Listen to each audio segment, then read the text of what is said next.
Pemerintah Kota Ambon lewat Dinas Kesehatan terus berupaya menangani kasus HIV/AIDS di Kota Ambon. Saat ini kasus HIV di Kota Ambon semakin meningkat. Kepala Dinas Kesehatan Kota Ambon Wendy Pelupesi mengatakan, Dinas Kesehatan menemukan tingginya kasus HIV di Kota Ambon saat pihaknya melakukan screening dengan cara sistem jemput bola. Sistem jemput bola dilakukan dengan mendatangi tempat-tempat beresiko penularan HIV.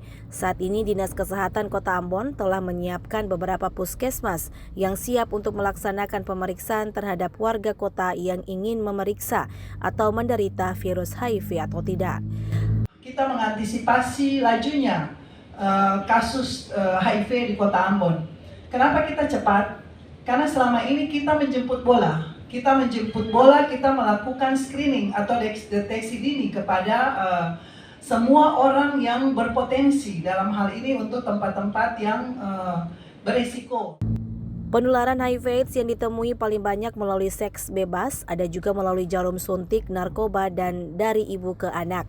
Untuk itu, Dinas Kesehatan Kota Ambon mewajibkan semua puskesmas melakukan deteksi dini HIV kepada ibu hamil, penderita TBC, dan semua pasien diabetes melitus.